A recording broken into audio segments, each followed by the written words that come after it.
বলতেছি নান রুটির প্রশংসা না করলেই নয়। আমি তো অবাক, এত সুন্দর করে পুরো বাজারের চেয়েও সুন্দর, এত সুন্দর নান রুটি কিভাবে সম্ভব। আমি তো ভাবতেও পারি না এত সুন্দর করে করতে পারবো। এটা হচ্ছে আজকে আমি বাসায় নান রুটি বানাইছি, এই যে নেহারি দিয়ে খাওয়ার জন্য। পুরা সেরকম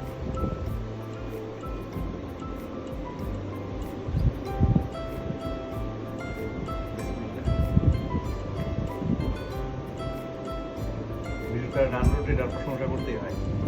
আসসালামু আলাইকুম, welcome to my another new blog. আশা করছি সবাই অনেক বেশি ভালো আছেন। আমি আল্লাহর রহমতে অনেক বেশি ভালো আছি। তো অনেক দিন পর আরও একটি নতুন ব্লগ ভিডিও নিয়ে চলে আসলাম। তো দেখতেই পারছেন আমি এখানে একটা রুটির ডো বানাচ্ছি। আমার জামাই যেদিন বাসায় থাকে সেদিন আমি স্পেশাল কিছু করব, এটা মাস্ট। এটা